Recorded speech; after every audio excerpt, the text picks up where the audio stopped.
Hit the red. Okay, well, thank you very much. My name is Michelle Biodrowski. I am a part Do of I have to be on camera? Hold on just a minute. Let me go ahead and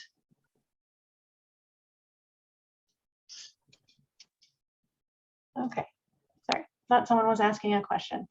Okay, so I'm a part of the Pollinator Alliance of the Heartland. We're a new organization and we cover Iowa, Nebraska, just the general Midwest area. I'll have a link to our Facebook page at the very end of my talk. And we are basically this kind of thing. We are reaching out to all kinds of people, trying to do a lot of education about pollinators, why they're important and what you can do for them at home and just in general, and how they help us and how we can help them. So that is something I do on the side. My career job right now is I work for the Natural Resource Conservation Service, and I'm an easement specialist. So I work with a lot of different landowners and farmers who have fields that are always wet, that were wetlands in the past, and we help them to convert them back to wetlands. And I could talk a lot about wetlands, but today is talking about gardening in the wintertime. So my focus is going to be what can you do for pollinators in the wintertime and how you can enjoy a native garden in the winter. So when I say native garden, I think a lot of you probably already kind of have a good idea of what that is. But basically it's choosing plants that are native to our area.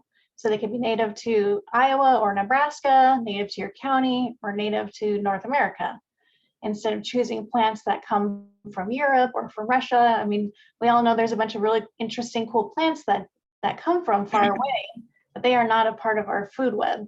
And our native plants support our insect populations and our bird populations, and they are the best choices, in my opinion, for our gardens here. So I'm going to be focusing on them. Okay, let's see.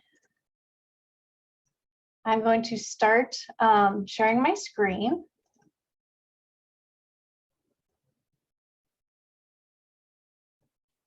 Because I like pictures, so I put together some pictures for my talk. I prefer pictures.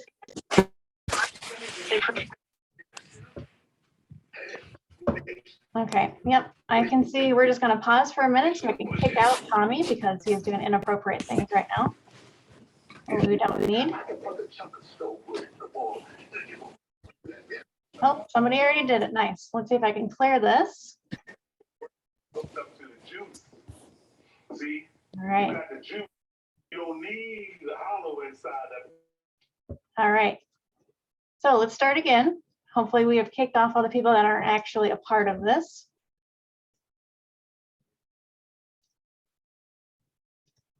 Don't need any more distractions than I already have. Okay, so let's start at the beginning.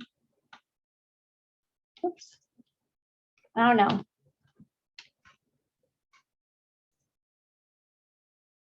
There we go. Okay, give me a thumbs up if you can see what do we do in the winter. Okay, I see some thumbs. Excellent. So wintertime, stuck in the house, everything's cold. It's kind of a bummer. I personally do not like the wintertime. So I was really excited when Steve reached out about what can we do in the wintertime for gardens and gardening and planning and all of that fun stuff, because it helped me get an idea of what I should be doing this winter instead of just, being trapped under a pile of blankets. So let's see, what do we got? Something you can do in the winter, especially with native plants and seeds. So native plant seeds almost always have mechanisms in them that stop them from germinating randomly. So most of the time they have to go through what we call a cold stratification. And it is for 60, 90, 120 days. Basically, they need to be moist and cold. And that we can do that, we can trick them by putting them in the fridge if we want to grow our own plants, which I'll show you in a minute here. But something that you can do with your native gardens or any garden that you want to add native plants to is you can actually do what we call overseeding, which is basically adding seeds to a garden that already has plants. And you can do that with native seeds in the wintertime, because then they'll get the natural Mother Nature's cold stratification. So they'll have the freeze thaw cycle over and over, and that will help them prepare for germination in the spring. So you can always add some diversity to the gardens you already have by seeding in the wintertime. So that's kind of fun. And it's really fun to seed on top of snow because you get to see all those beautiful little jewels.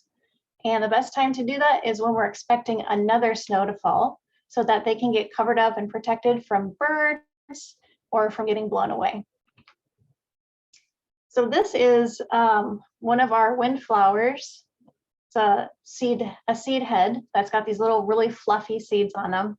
And this is not my picture, but I just thought it was a really beautiful picture to share. You can see the pretty little snowflakes. And I just love handling seed personally. So it's a fun thing to do in the winter.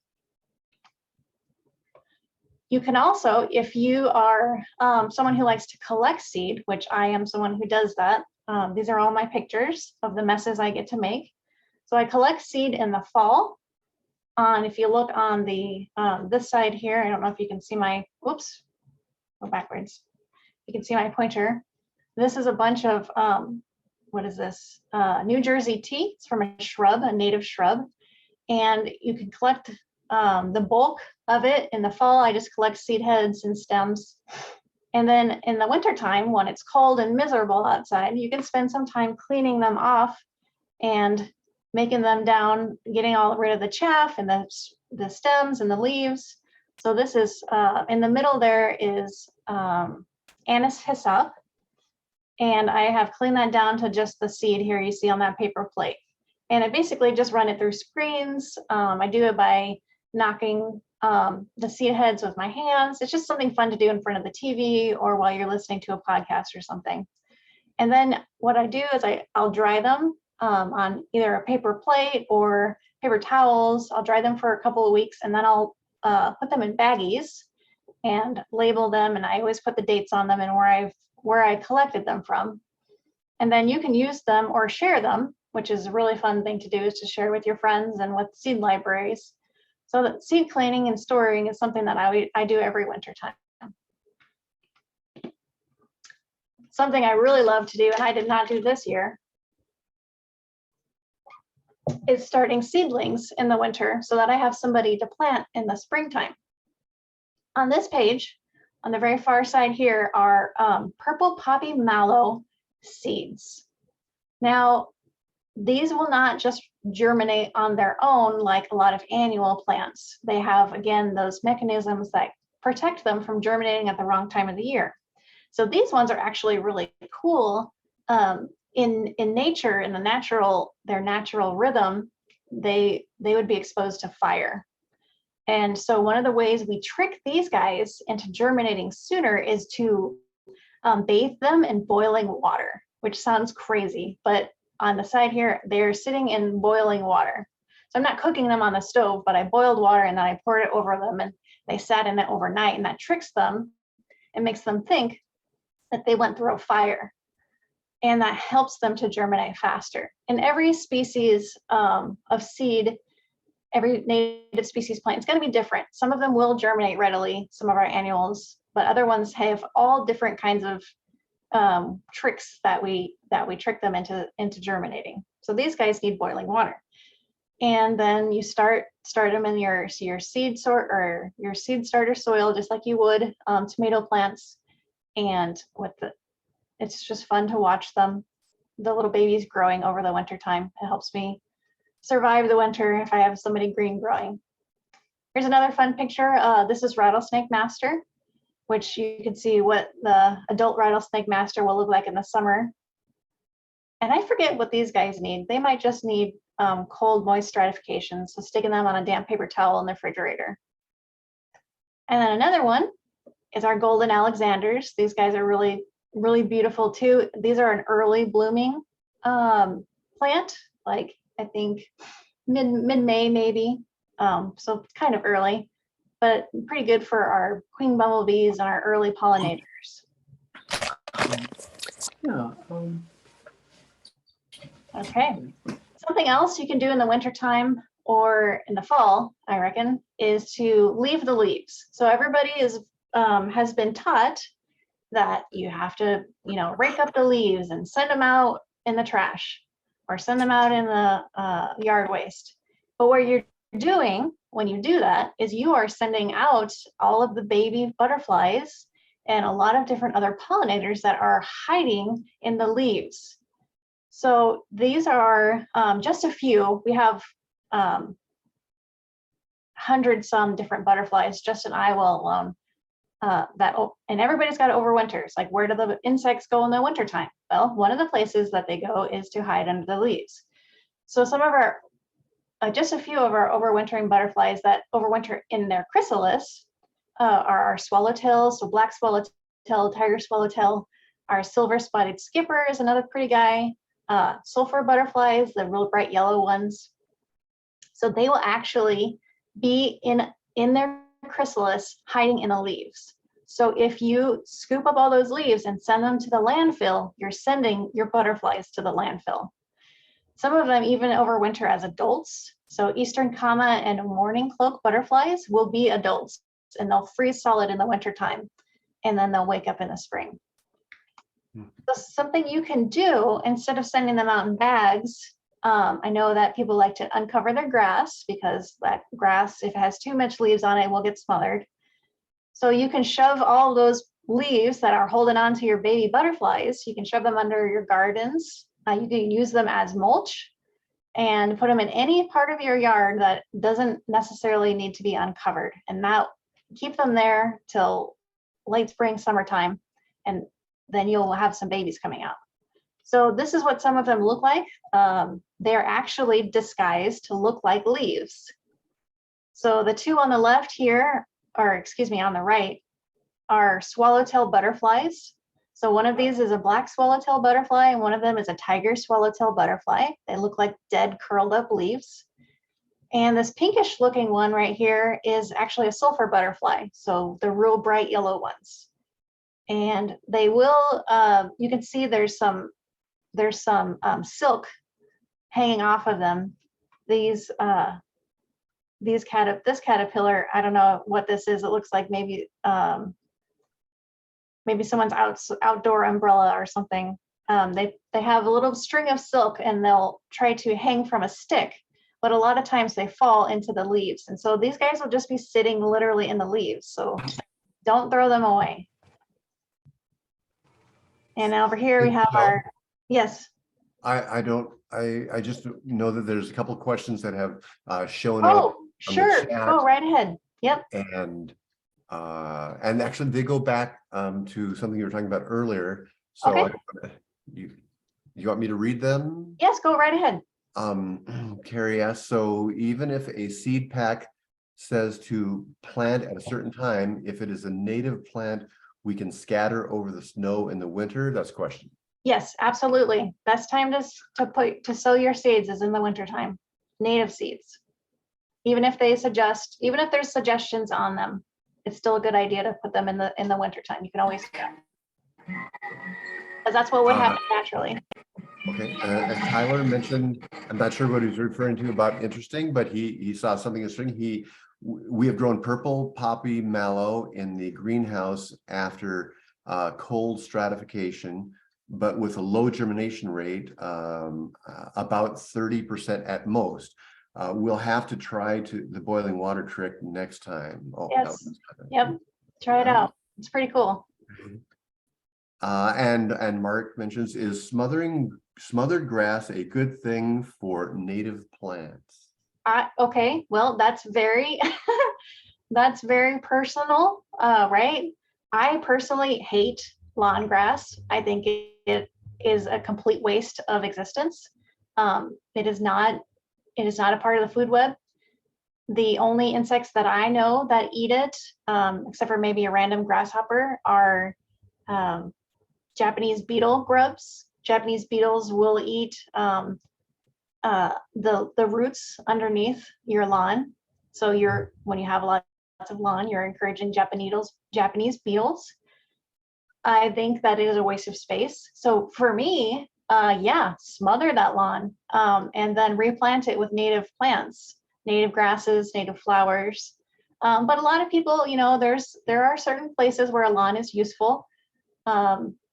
For me, it's where my dogs go pee, but I'm kind of a weirdo and I really love native plants and flowers. So there's not a lot of space in my yard for lawn. But yeah, go right ahead, Steve. I'm wondering if Mark is basically saying, if you want to have native plants, is smothered grass a good way to do that change? Right, if you want to reconstruct native plant community and you want to what's the word I'm looking for? If you want to change over, you can use grass to smother. You're going to need more than, or excuse me, you can use leaves to smother your grass, but you're going to need more than that. Usually people will put cardboard down and then put leaves and other mulch over the top of that and then plant into that. So smothering is a way of killing sodgrass, yes. Anything else, Steve? That's all we have for right now.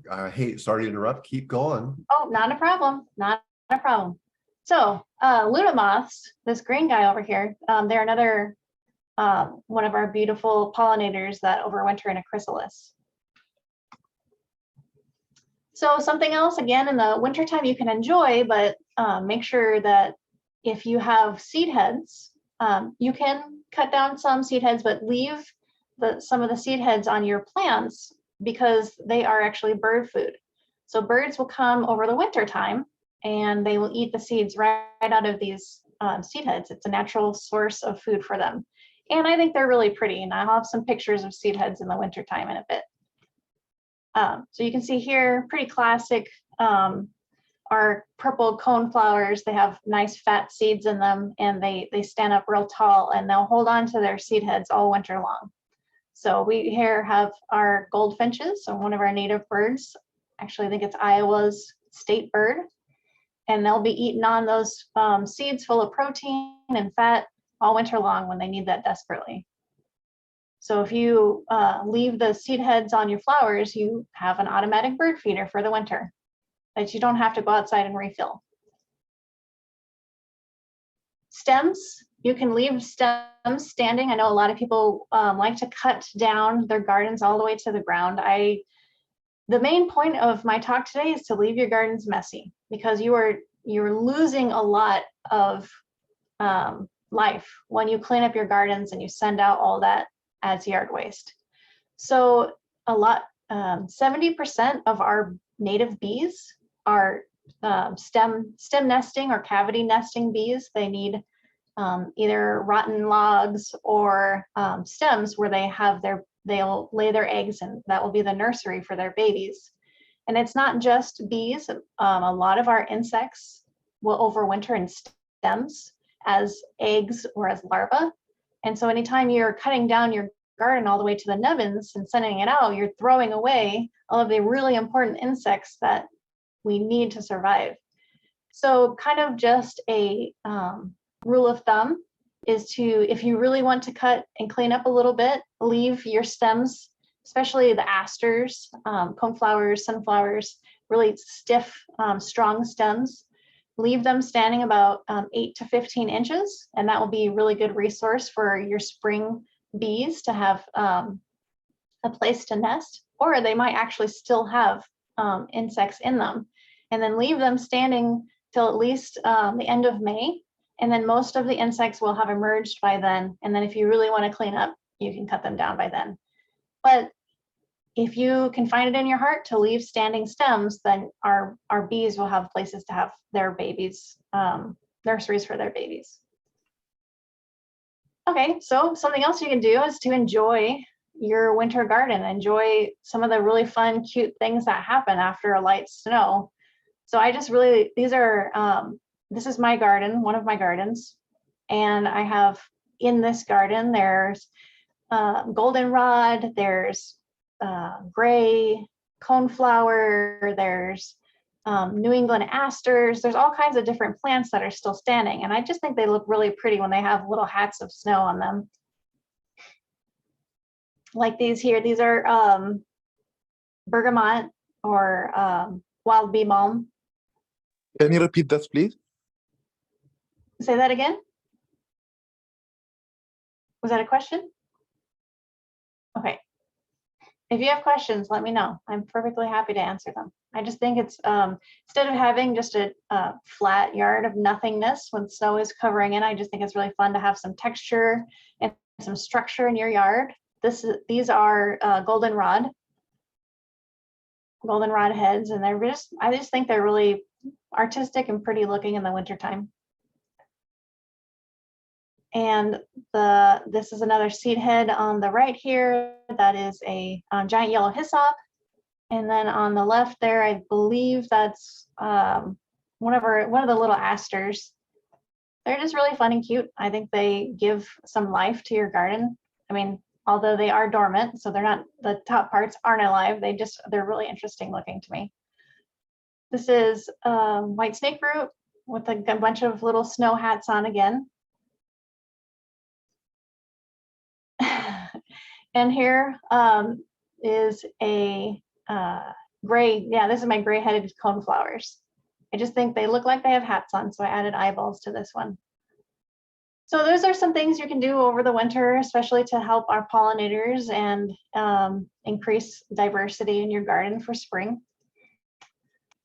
So again, I'm part of the Pollinator Alliance of the Heartland, so you are welcome to join our Facebook page. And another thing you can do in the winter is to talk and chat with a bunch of other people who are interested in gardening and interested in pollinators. So if you go to Facebook, you can just type in Pollinator Alliance of the Heartland, or you can see the link on the bottom. It's path.midwest. And we're happy to have you join us there and be a part of a group of a bunch of nerdy plant people. So that's all I got for you right now. Thank you very much. Thanks, Steve, for having me. We do have one more question for you from Mark. Can I make a pile of stems in the corner of the yard, or do they have to be straight up? Great question, Mark. So piling is fine. So if you have, piling works for the eggs that are already in the stems.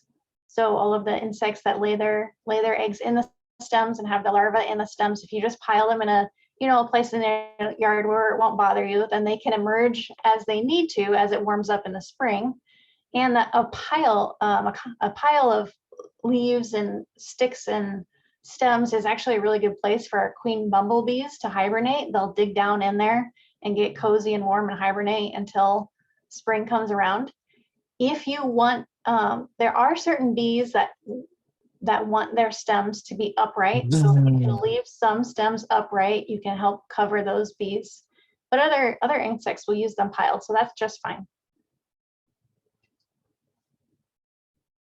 Okay. Fantastic. Thank you, Michelle. That was terrific. So we still got two presenters, and let's see. And Megan, if you don't mind, I'm going to leave the introduction up to you. We're gonna have, Michelle's going to talk, then Nancy's going to talk, and then we'll have a wide open Q&A, not limited to what we brought up in case you've got more questions. Okay, well, Megan from City Sprouts, hey, please introduce yourself and let us know what we can do here in the winter. Yeah, of course. And I've also got some slides I'd like to share. So if maybe Michelle, you could make me the host, that would be fantastic. Can I please tell you a joke? Megan? Okay. I don't know who wants to tell the joke, but please mute them. Yeah. All right. Okay. So let's move forward. Okay. Hopefully you can all see this. Does it look good? Visible? Great. Okay. Perfect. So today I will be talking a little bit about what you can do to think about improving your soil health now before you get too far into the growing season. So a little bit of background. I work at City Sprouts, and we're a nonprofit, urban agriculture and gardening nonprofit located in Omaha, around about 40th and Hamilton. And I am the Conservation Education Program Coordinator, which is sort of a mouthful, but essentially I work on our soil health and conservation initiatives So through these programs, we offer workshops, field days, participate in events like this to support urban growers in accessing technical and financial assistance and adopting conservation practices and ultimately improving their soil health. So if you want to learn more, our website is listed right there. Also happy to answer any other questions about kind of what we do in those programs offline after this. So sort of the reason that I would like to talk about soil health today is because building soil health requires a certain level of planning and intentionality, but it creates a ton of benefits in your garden or your farm. But the first step really is to think about what your goals are with soil health. And so to get started, at least if you're an experienced grower and you have at least like one growing season under your belt, it's an important time to take the off season to reflect and think about what your goals for the coming year are based on your prior experience.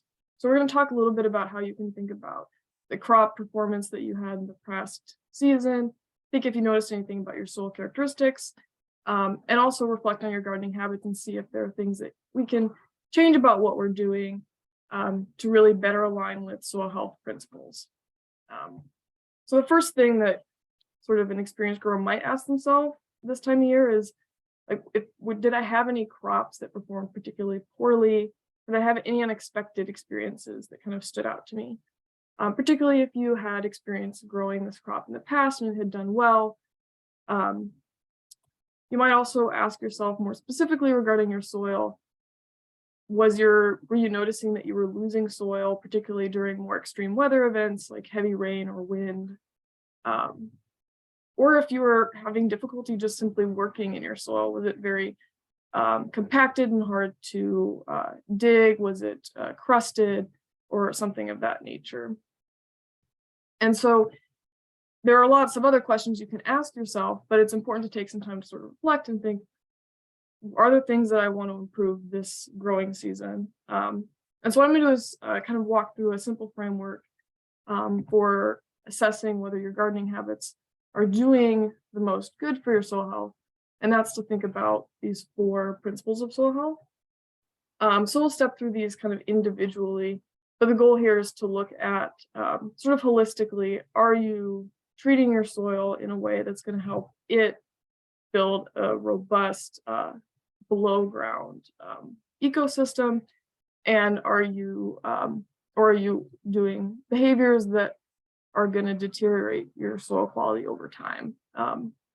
So the first principle is to minimize disturbance.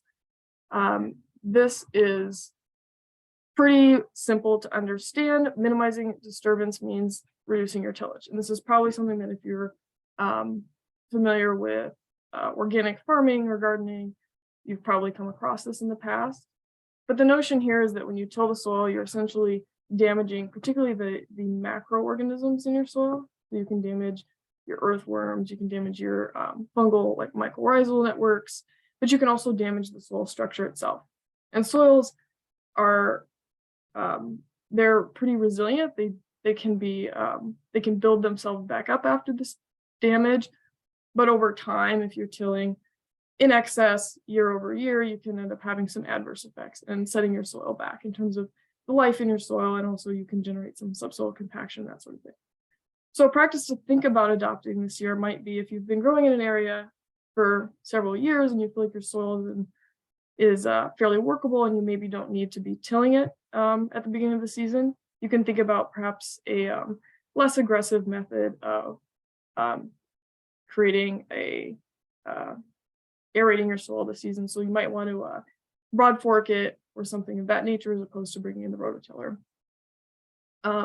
Another thing that qualifies as disturbance would be using like a chemical amendment to your soil. So obviously you're going to want to stick to more organic amendments to help protect that life in your soil.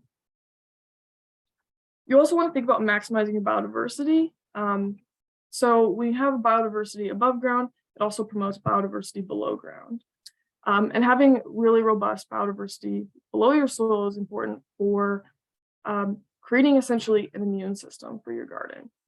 Having lots of biodiverse organisms in your soil helps protect against these environmental detractors that you might be experiencing, like pests and disease, but can also create better resilience if you have a healthier soil to things like flood or drought and so on and so forth. So having a diverse above ground and below ground ecosystem is really important. And we're going to talk about a couple of these practices, but two important practices are really creating a crop rotation and potentially incorporating cover crops into your gardening practice.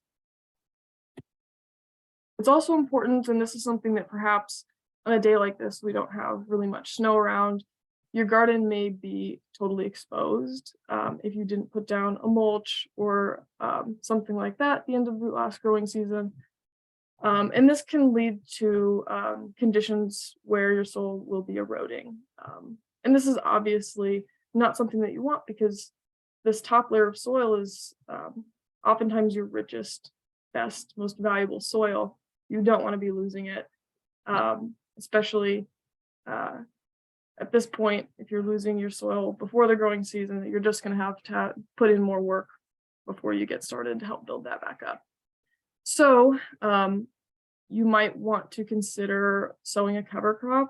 We'll talk about this. This is something that you can do in the spring, or you can do it now. You can sow you can frost seed, which is similar to what Michelle was talking about with overseeding the native seeds.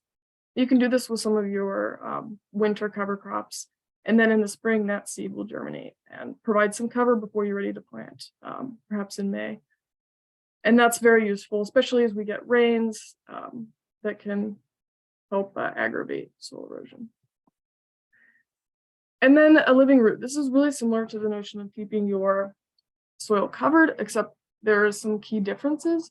And that's that the living root helps promote below ground life, because living roots essentially feed the life below your soil. They also help combat that erosion because your root systems are holding that soil in place, providing some scaffolding. And they provide, particularly if you have a legume growing, you can gain fertility through nitrogen fixation, and so on and so forth. But at this point, we kind of provided a pretty brief overview of these concepts, but you might have generated some ideas and you might be in a position where you can start thinking, are my gardening practices really mirroring these principles? Are there opportunities for me to start incorporating some more soil positive practices? Or maybe there are things that you are already doing, but you want to advance further. So at this point, now you might have a sense, like I said, of what you want to achieve, and it's time to think about how can we execute that and make a plan. So number one, you want to focus on organic matter. If you do nothing else, it's critical at the beginning of the season to incorporate organic matter into your soil. This provides a lot of benefits to your soil. It can help improve your fertility, your water retention, nutrient retention, so on and so forth. And one of the most common ways to do this is to apply compost. You don't only have to apply a commercial compost. You can make your own compost if you have that available. But if you haven't already got the ball rolling on that, you might be looking to purchase a compost. Composted manure works great, vermicompost, or just your regular home grow or something like that. Here, at this time, if you've already been growing, you're probably going to want to put 1 or 2 inches down, rake that in. Super simple, and you can do that immediately before you plant. If this is your first time gardening or you're starting a new bed, you can add more compost or more organic matter. Next thing you can consider is to use a cover crop, and I already mentioned this. This is something that is timely for the winter or early spring. There might be a period of time for a month or so, 2 months, where you don't have anything growing in your garden, but you can kind of get a head start and put some cover crop seeds in the ground so that you can help prepare that soil in a variety of different ways. So fertility, I already mentioned. If you grow a legume, you can get some benefits there in terms of nitrogen fixation. But another important thing is if you have compaction in your soil, or you're interested in switching to a more of a no-till approach, you can use certain cover crops to perform similar actions as tilling, particularly something like a daikon radish, something that has a long taproot to perform that. And you can sow those in March or so and then terminate those prior to planting. So as I mentioned, this is written a little bit more for autumn cover cropping, but essentially you can broadcast your cover crop and you don't need to worry about spacing or anything the way you would if you're direct seeding a cash crop. You can just broadcast over your seed. Your left leg was Christmas and your right leg was Thanksgiving. Can I come and visit in the holidays? Anyway, so yeah, you can sow the cover crop. You over your belong to the bed. kitchen. You belong to the kitchen. Woman. Megan, can you, Yes. I think he's gone. Um, Okay. Okay. Thank Great. you. Perfect. So anyway, so in your cover crop, important thing too is to time your termination correctly. So you're going to want to terminate your cover crop before it goes to seed. This is important because once a plant goes to seed, its nutrients are starting, to be concentrated in that seed. And you're not going to get the same benefits when you lay that cover crop down as a green manure. You're also going to potentially create a seed bank that you don't want with those cover crop.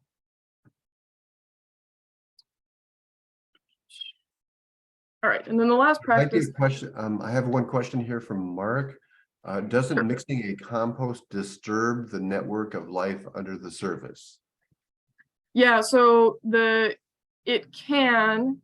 The key is it's not going to be quite as aggressive as if you were tilling and fully turning the soil.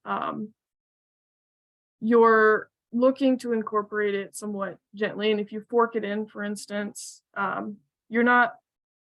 you might obviously accidentally, kill an earthworm here or there, but it's not going to have a overly detractive effect on your soil health, and it's also going to be re-inputting life into that soil because compost is sort of a living amendment as opposed to your like anhydrous. So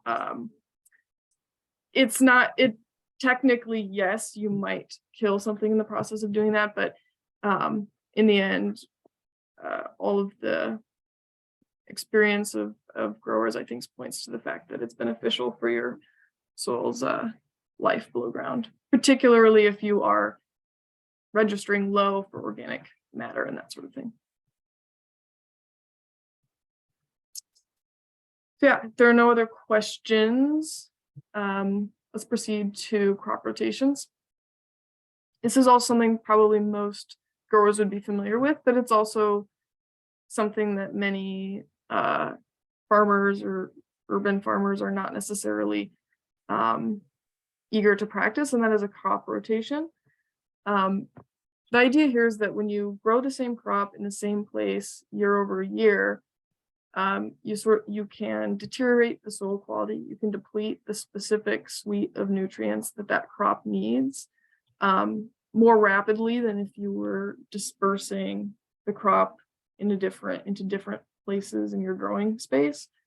And pests will also learn that your crop is there and decide to hang around. So in order to break up the pest life cycles and to make sure that you're not depleting nutrients, it's important to have a crop rotation.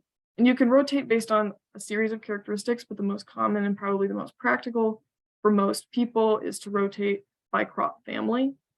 So if you grew tomatoes in a bed this year, maybe next year you're going to think about growing squash in that bed instead or something like that. And there's lots of information out there about different types of crop rotations that you can do, but it's up to you, and you can experiment a lot in terms of what works for you and what you're interested in. So yeah, that's about it. I've got lots of other resources here because of course I didn't necessarily go into total depth with each of these practices, but hopefully you have some sense as to where your gardening habits fall in terms of soil health and opportunities to experiment and learn how to work more towards soil health. Okay, well, thank you, Megan. Does anybody have any follow-up questions for her at this time? And she'll be available here in a few minutes when we open it up. But anybody, other questions right now? Well, I just wanted to ask that, what do you think is a sufficient distance for rotation? So like how far apart do you, like, what's the size, or, you know, Yeah, 'cause in a small residential garden, everything's pretty compacted. So would you be Yeah. able to keep everything in the same yard in a season and just move it, or do you have to wait a year or two? So you mean before you could grow the same crop again in the garden? Yeah, like Wait a year. on a residential property, basically. Yeah. Yeah, so there is enough space if you have more than one bed or row. If you're growing in one row, you might have some trouble interrupting the pest cycles, I suppose. But particularly if we're talking about like a soil-borne disease or something that you're also trying to move away from, moving to an area where that crop, that like the root system of that crop was simply not there, is beneficial. It's not foolproof, I guess, but I think in terms of the depleting nutrients, even if you're moving it not super far away, but you're moving it to an area that there wasn't any crossover with those root systems, essentially, you're probably going to get some benefits there. But I would say it's true in a small gardening space that the benefits of interrupting pest cycles might not always be as great as when you're practicing this on a larger scale and rotating crop fields. But yeah, that would be my impression, but I would have to do some more research to confirm that. Megan, we have a question from Kathleen. She had a problem with dog vomit slime around certain areas of her garden last year. Is there anything she can do to help minimize the chances of that again this year? Yeah, that's interesting because I'm not familiar with how dog vomit slime it reproduces, or like how it grows. So I don't know if that would be if it has spores or something like that could potentially be in your soil, or if it's a moisture issue. I would have to do a little bit of research on that, because I've not come across that problem. Okay, well, hey, thank you everybody for the questions there. We will have one more speaker. Nancy Scott is going to share a number of things with us. So Nancy, let's see. Nancy, can you unmute? And I know you're there. I saw your name. Megan, I made the mistake of well, it's not a mistake. I highlighted you for everybody, and then you're still highlighted. So if you can highlight Nancy or unhighlight yourself. I don't have that power anymore. It's on the 3 dots.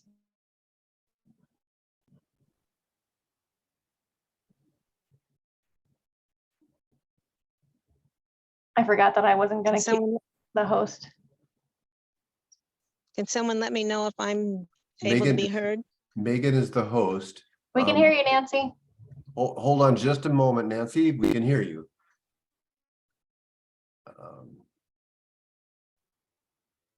I'm not sure how.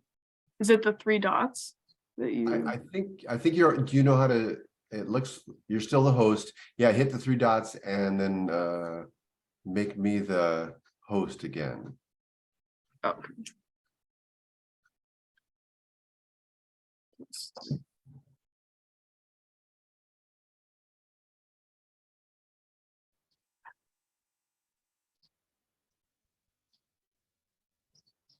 Okay, are we switched? Yep, I'm the host again. Okay, so Nancy, hey, if you wouldn't mind saying a few words about yourself or any organization, or if you want to go right into winter care, by all means do. Are you ready for me now? Yes. Hello? Yes, Nancy, we are ready for you. Okay, great. Okay, I'm Nancy Scott, and I am a horticulturist. I'm also a Nebraska certified nursery professional. It used to be called Nebraska certified nurseryman. I work for No More Empty Pots as a community educator and also at the Nebraska Urban Indian Health Coalition, working with horticulture and nutrition and crafts with the elders. And I'm also on the board of Green Bellevue and the Bellevue Tree Board and Prairie Pines Nature Preserve in Lincoln. I'm going to talk a little bit differently than what these guys are. So I'm going to try to turn my camera. Oh, I don't know if I thought I could do this. Huh. I did it a little bit ago. How do you turn the camera around? I thought pushing that. Well, I guess I don't know how to turn the camera. I thought I did. Well, I'm going to turn it around. I don't know what you guys are going to see because I see it now. I was going to show you the garden, and we have not had I'm not sure much of a cold winter. We've had a very mild winter. So my soil, I don't know if you can tell, is not frozen. And I planted already some of the spring crops. My whole garden, I used a different method. Darn, I wish I knew how to turn this over. I thought I knew. I use what's called the sunken path method. And so all summer long, I mulch my beds. In the spring, I will move that mulch and turn it over into the beds and the plant in the beds, and I'll have be adding more mulch to, but that also holds it if we have a wet, so the moisture just stays in the pathways. And I use organics, I have newspapers and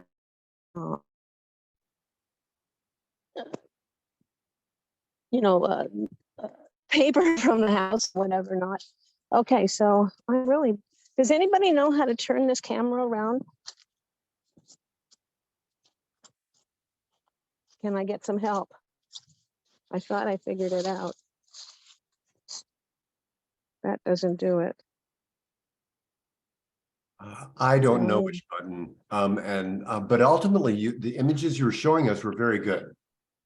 Okay, well, it's not going to be very good now because I'm trying to do a demonstration.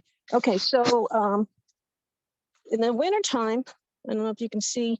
Okay, I'm trying to make it so that what we get is a lot of seed catalogs. And so I do a lot of dreaming and planning and ordering seeds and getting ready to do my garden so that's basically what winter is. But the other thing is this year I did not get my tools. Yeah, I don't know. I was able to flip it before I started.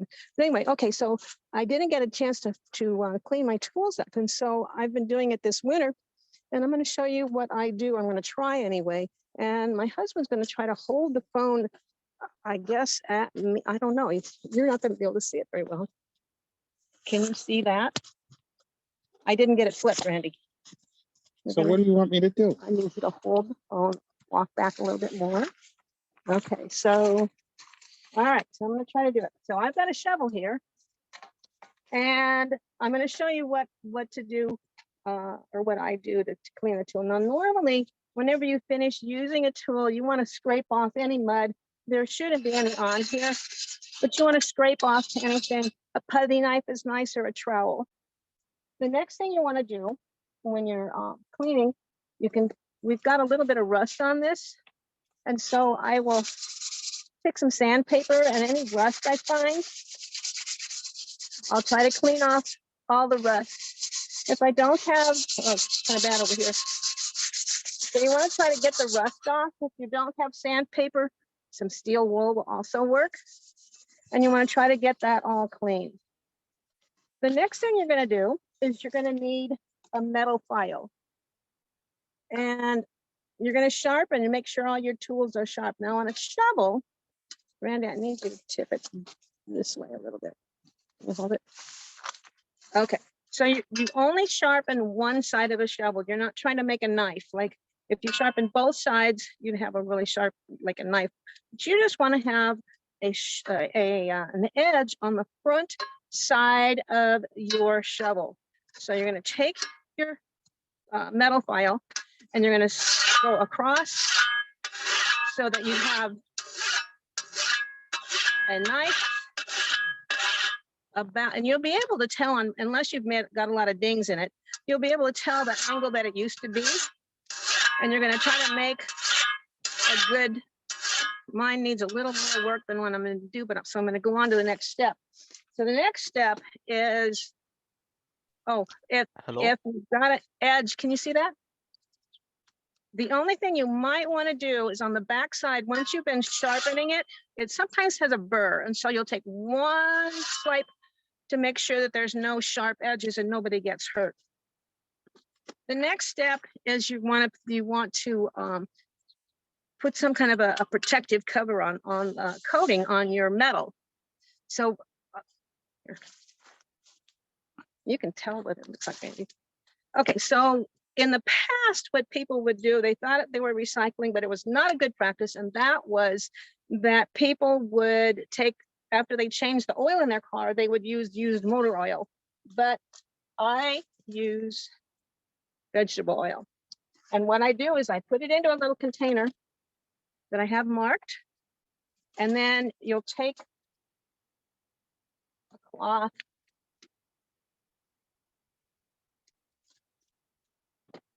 and you'll wipe down all metal edges. So everything's got a good coating all over it. A little bit more.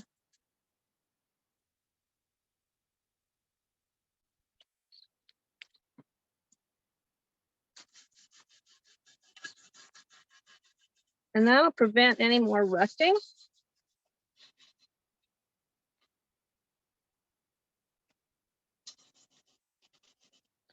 Now, some of the newer handles are fiberglass, but I've still got a wooden handle here. So the last thing I'll do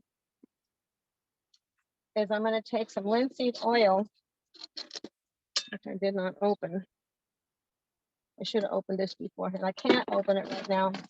Not going to open. So you'll take linseed oil, and it's probably best to have some gloves on, and you're going to rub the handle with linseed oil. Randy, you can see, if you look at this, you'll be able to see what I'm, the picture there. Okay, so you'll rub this with linseed oil. Pretend I did that. Okay, so then how do you store your shovel or all your tools?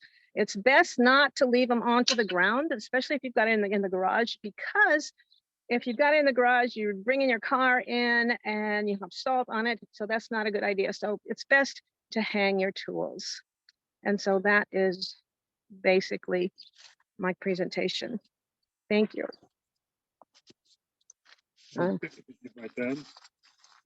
Nancy, what was the name of that garden method that you said? It was sunken something? Oh, I call it my sunken path method. Okay, thanks. And I don't know that anybody else does it. It's just something that I started doing a long time ago. And that way, all the organic material that I mulch the paths with all summer long, that rots down. It kind of fills it in. As you can see, I usually have it about a foot deep. And then that all rots and fills in and everything. And it's pretty well composted. And then that gets turned into the soil where my beds are. And I have all my beds are about 3 foot wide. That way I can reach from both sides of them.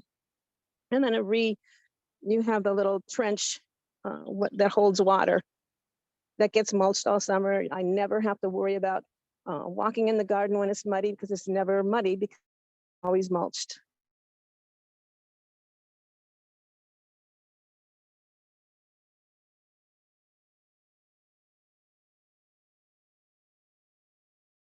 Okay, well, looks like Nancy's image is frozen. But does anyone have any questions for Nancy? We'll try to reestablish contact there. Any other questions for her?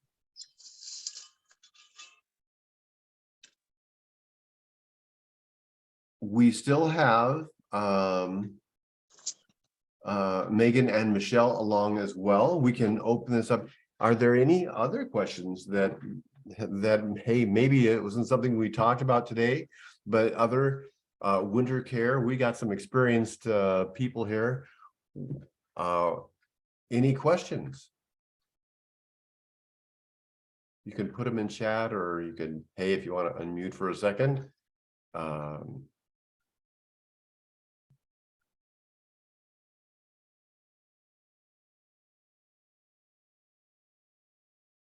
Well, this is Mark Welsh. I've got a more, maybe it's a spring question, maybe it's a winter question. How in the world can I get rid of creeping Charlie without using toxic chemicals other than just moving? I do a lot of weeding on mine. That's the only way that I really know how to do it. I've got a section over here in the garden that I worked on last summer, and let's see if I can show that. Wish I could.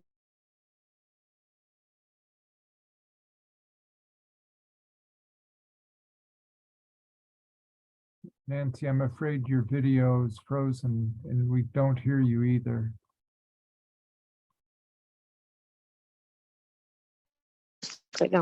I followed all the roots and just slowly with the soil knife worked it out. Took several hours, and I got a few feet done. And you just basically make sure you got or violets or something else growing there. Every time you see it, you weed them. You got it down to too much. The bank is always there. It keeps coming back. Say, Nancy, if you turn off your video, we'll be able to hear you much better. Turn it off? Yeah, turn your video off. Okay. That should improve your audio because we didn't really hear what you said. At least I didn't. Oh, okay. Well, as I take my soil knife and if I don't know, go in the house would work better. Take my soil knife and I just follow the roots and just dig it out slowly. It takes a couple hours to do maybe a 3-foot section. It's just a matter of, then if you see any more coming up, it'll be obvious because it'll just be 1 or 2 little sprouts and it can reseed, but you just pull it. Or you use it as a medicine. Creeping Charlie is an excellent cold medicine that you can use if you've got a cold. You don't want to let it boil. You boil some water. You go out and harvest. It's evergreen. You harvest your Creeping Charlie, wash it off, put it into some hot water, let it steep for about 5 minutes, and then drink that. And it's got kind of a menthol, like Vicks sort of a thing to it. Doesn't smell, it doesn't taste all that good. You can add some, and it's good for colds.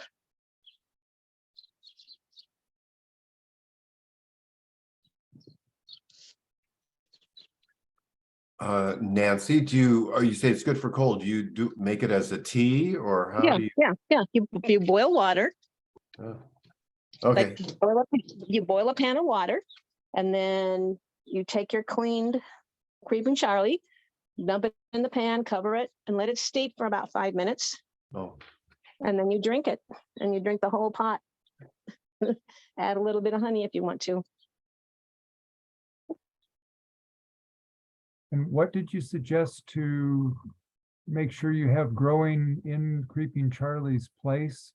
Oh, well, I don't like bluegrass, so I do have fescue and violets.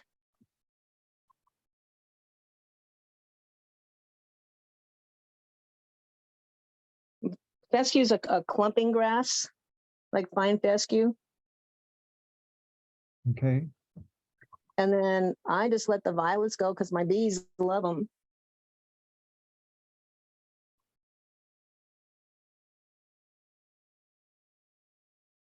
Tyler mentioned in the chat that he has found Creeping Charlie to compete very well with native prairie plants. once the native plants are established. But it does well in lawns, he says. I don't really have that much of a problem with it where I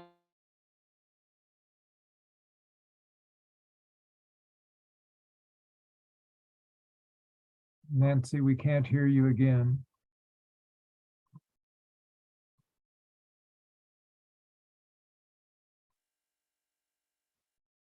Creeping Charlie, I don't find Creeping Charlie to be a problem really. It grows well in the shade. It's a nice green evergreen, doesn't grow very tall. Are you able to hear me? Yes, we can now. What we heard was that you don't think Creeping Charlie is a problem, that it grows low. Yeah, and it grows in the shade, and it's evergreen. Does it provide native bees with anything or any other animals? Because I've read that it really has almost nothing regarding pollen or nectar for honeybees.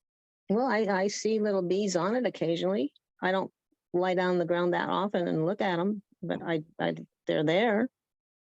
And sometimes you see butterflies on them. And smells good when you mow it. And grass has none, except sod webworms. So, I mean, your choice is, it's probably, I think it's probably better than turf. Unless you like grubs and sod webworms. Yeah, I like your fine fescue as a complement to your lawn. I'm trying to get rid of what little bit of bluegrass I have left in my yard. Yeah, I really dislike bluegrass because it's just so aggressive, and it gets into beds, and then I have a lot of edging to do, and I don't like edging beds. I do it, but it's so aggressive, and then it gets into my beds. I don't like it. Okay, are there any other questions, anyone? And we'll have a couple announcements here as we get towards the end, but hey, if there's any other questions, let's talk gardens. Hey, if something else comes up, you can put it in the chat or bring it back in a moment. Tyler, do you want to share about the our March program? Yeah, so that's going to be Benjamin Vogt. Is that correct? Yes. Yeah. So he's going to be talking kind of about what Michelle was bringing up today, getting rid of lawns and kind of coming up with an alternative. His background is actually, he has a PhD in poetry, but then he went from writing poems to kind of writing about gardening, and then writing about gardening got him thinking more about gardening, and then he started thinking about ecological gardening, and then that kind of moved into now what he's been doing for the last decade, is basically native gardens, doing design and installation in urban areas. So yeah, it'll be interesting to hear his ideas on that and his perspectives on that. I will say we've worked with him in the past. He helps with some of our native meadow areas on campus. So he definitely has a lot of thoughts, and he's always fun to hear. And he likes a little argument too. So if you come ready to fight, he always likes a good fight. Okay. Or he acts like it. Go ahead. Or at least he appears like he likes it. Maybe he doesn't like it as much as I think he does. I don't know. Okay, that'll be our March program, and that's as usual the second Sunday. Starts at 1:30, and it'll be publicized through our Facebook page, which is Green Bellevue. It's take a look at our events pages for that. on Facebook. We also have an email list if you want to be on our email list and are not, so you can catch all that information. Contact our administrator, admin, ADMIN, at greenbellevue.org. They'll put you on the list. Those are our two best ways to get the word out.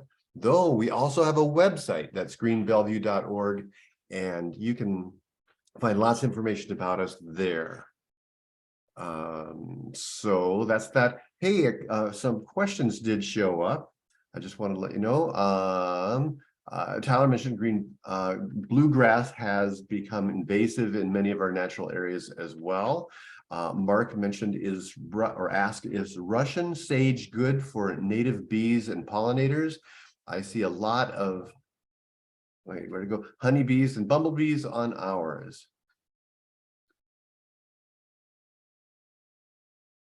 Oh, and if anybody had any input, oh, Michelle said, I see lots of bees on mine as well. So maybe Russian sage is good. I like Russian sage.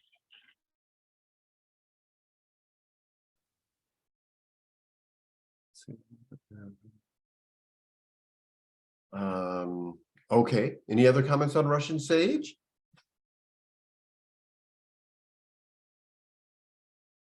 It doesn't seem to be one that spreads outside of gardens too, which is always a good thing for a non-native plant. So I haven't heard any indication of it. But... And Michelle would probably know better than I too on that. I don't know if it is invasive. I haven't heard of it being invasive. But if you're looking for plants for honeybees and native bees, always look to incorporating native plants into your garden and adding natives. They always have the best nectar and pollen resources. And I just recently learned that plants that produce a lot of pollen are really important for bees, especially for the larvae, because that's their main source of protein. So pollen producing and nectar producing plants, and natives are the best for those.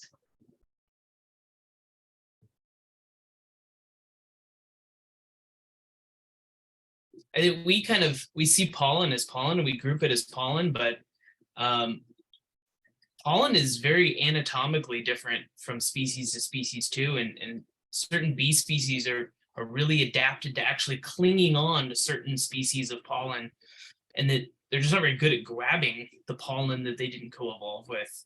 So there's been quite a bit of studies kind of looking into that as a mechanism of why you might think, well, I see pollen, it's there, and it seems to be just hanging out, it's accessible for everything. But generalist bees are really good at getting broad types of pollen, but for a lot of reasons, less generalist bees are sometimes not very good at getting specific kinds of pollen too. And then if they get it, they're not very good at metabolizing it sometimes, and it's just kind of hard to be a living thing. So it sounds like your point there, Tyler, is the more diversity, the better, because you can help more different insects, bees, specialist bees. The more diverse plants you have, the more bees that you can help. Yeah, I totally agree. Want to have as many different things, and you want to have something blooming all the time, like all summer long. Like too many people they'll go to the nursery and they'll buy something, even if it is a native plant. And you really do want to do native plants because that's what our native bees and butterflies and wasps and there's little flies and there's all kinds of little things when you start watching that's what they eat. That's what they are adapted to eat. But when you go to the nursery, you might think, oh shoot, I paid $15 for that gallon size plant. I'm impressed, and that's not all. I'm not going to spend much more. You can put something in an area that maybe blooms in April or May, and then right beside it have something that blooms in June, another something beside that blooms in July, and all the way through the season. And in maybe a 3-foot space, you could actually put quite a few different plants that are all blooming at different times. And I usually go through the garden about once a month and kind of whack back the flowers and things that have finished blooming, or maybe cut them back a little bit so that the next flush, which happens every 2 or 3 weeks, then they're the ones that take center stage. And that way the whole garden is always looking good.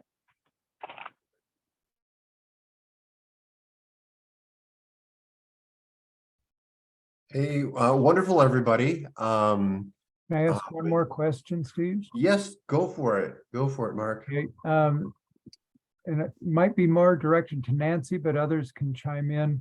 Linseed oil, I've found that where I've shopped at like Ace Hardware, it has a lot of, or at least some other chemicals, which the California required statement says it's dangerous to our health.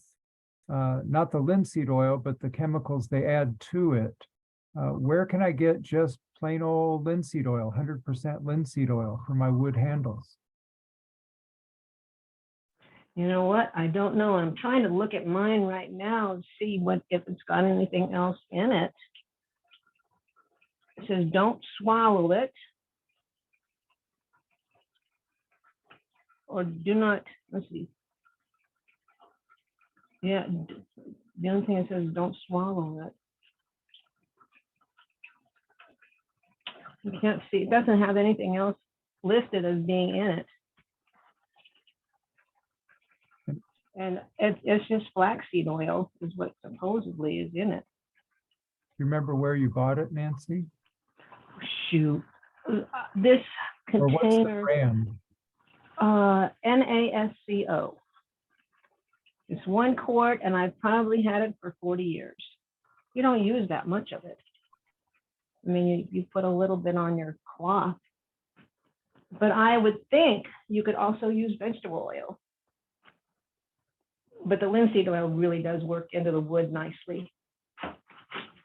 And linseed is the same as flaxseed? Yeah, linseed is flaxseed oil.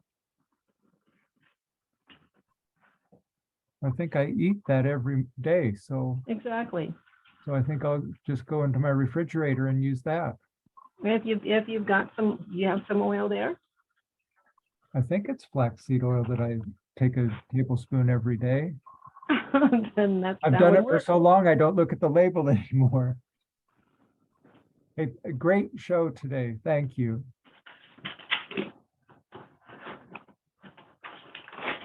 Yes, indeed. This was terrific. I really appreciate hearing, and from all three of you. Michelle and Megan and Nancy, thank you for sharing your skills. Thank you everybody else for being here. I hope you have awesome gardens. And if you want to change your lawn, hey, maybe the March program is just for you. So thank you all, and we'll see you at the next one. And thank you for organizing this and hosting it. Sure, you're welcome. Good job. Good job. Bye-bye, everybody.